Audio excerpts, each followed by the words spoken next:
I'm John Hinkle, the senior pastor of First Presbyterian Church in downtown Murfreesboro, and this is your Saturday morning preview of your Sunday morning sermon, which actually I'm recording on Saturday, so that's crazy. It says it's about 11:15. Usually I record this on Friday. All that being said, we had an amazing Easter celebration. Still unusual, still not what we're used to pre-pandemic, but still just a great moment of worship as we give thanks that Jesus is alive, that the tomb is empty, and that we've been called to live this resurrected life. We have been called to live life knowing all of this and how our lives should be radically different.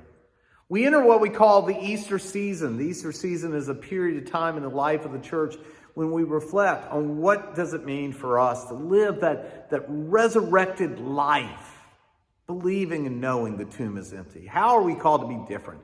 How are we called to be salt and light? How are we called to love our neighbors? How are we called to be the church? Well, interesting enough, several years ago, as you're aware of, the section of First Presbyterian Church, we made a decision that we were going to shift how we did stewardship. That we were moving away from a calendar year where our financial year starts in January, ends in December, and we were moving to a fiscal year, meaning that our financial year actually begins in July and ends in June. And in order to do this, we therefore had to kind of shift when we would have stewardship season. And if you're new to the church, stewardship season is a period of time when we focus on what it means to be a member of a church. What is our role in the life of the church? And usually we focus on the three areas of stewardship: our finances, our time, and our talent.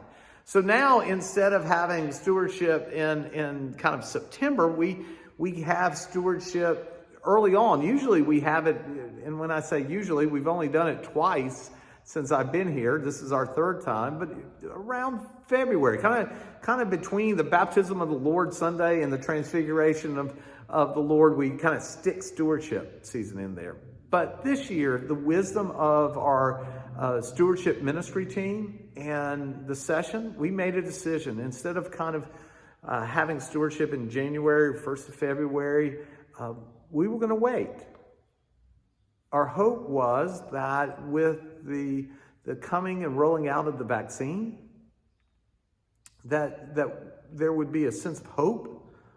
There would be a sense of a light at the end of the tunnel, that this is about to be over. And I think it was the right decision to make, because I feel like that's where we are, especially in this Sunday after Easter. I get my second shot Monday.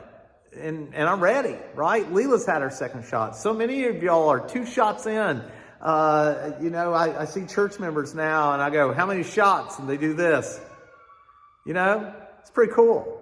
And so we do see some light at the end of the tunnel. We are experiencing a little more normalcy here and there, like we are back to 2 worship services here at First Presbyterian Church. So as we find ourselves making another transition because of COVID,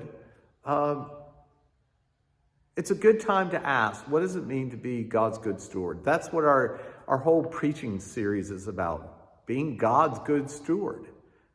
Now, the sermon for this Sunday incorporates all of that I just got through talking about, but we're going to look at the parable of the shrewd manager. I'm not going to get into the parable itself right now, but just to simply look at this understanding that when Jesus ends this parable, he says, for those who have been trustworthy with little, they will be trusted with much more. And one of the great things for me that has come out of this pandemic, if you ask me, John, is there anything good that came out of this pandemic? I would say absolutely. Absolutely. And especially in the life and ministry of First Presbyterian Church, because we didn't stop. We didn't stop. We might have had to slow down and kind of figure out what we're going to do next or what we're going to do new in the life of the church, but we kept going. And some of the stuff we did, it didn't work. So we scrapped it and tried something else. And some of the stuff that we've done, we're going to keep doing because it works much better than what we did before the pandemic. I think God, and I don't mind saying this, I think God's pleased with our congregation. He's pleased in the way we responded in this moment. Not perfectly, by any means, but faithfully, yes. And that's not only true in the way we responded in the life of this church, it's true for many of us in the way we've responded being a husband, being a mother, being a wife, being a father. Jesus said, those who have done much with little, much more will be given to them. So I can tell you, without hesitation, I believe the best is yet to come for this church on the corner of College and Spring. I hope you have a great day. It's a little rainy outside, but I love the spring rain. And I hope I get to worship with you this Sunday. Have a great day.